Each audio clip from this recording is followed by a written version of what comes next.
নমস্কার। বিশ্বকবি রবীন্দ্রনাথ ঠাকুরের ১৬৩তম জন্মবার্ষিকী উপলক্ষে আমার আজকের ছোট্ট একটি নিবেদন। কবি সুকান্ত ভট্টাচার্যের কলমে এক যে ছিল আপন ভোলা কিশোর। স্কুল তার ভালো লাগতো না, সহ্য হতো না পড়াশোনার ঝামেলা। আমাদের চলতি লেখাপড়া সে শিখলো না কোনো কালেই, অথচ ছাড়িয়ে গেল সারা দেশের সবটুকু পাণ্ডিত্যকে। কেমন করে, সে প্রশ্ন আমাকে করো না। বড় মানুষের মধ্যে গরিবের মতো মানুষ, তাই বড় হয়ে সে বড় মানুষ না হয়ে মানুষ হিসেবে হলো অনেক বড়। কেমন করে, সে প্রশ্ন আমাকে করো না।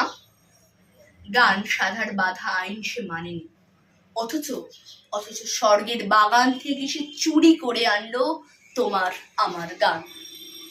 কবি ছবি আঁকার অভ্যাস ছিল না ছোট বয়সে, অথচ শিল্পী বলে সেই পেল শ্রেষ্ঠ শিল্পীদের সম্মান।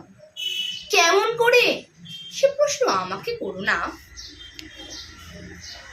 মানুষ হলো না বলে যে ছিল তার দিদির আক্ষেপের বিষয়।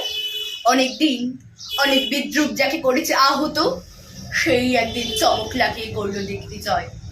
উত্তর দক্ষিণ পূর্ব পশ্চিম চারদিক করিল প্রণাম। তাই পৃথিবী আজ অবাক হয়ে তাকিয়ে বলছে, কেমন করে, সে প্রশ্ন আমাকে করো না।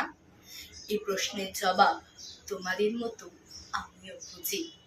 এই প্রশ্নের জবাব তোমাদের মতো আমিও খুঁজি। নমস্কার।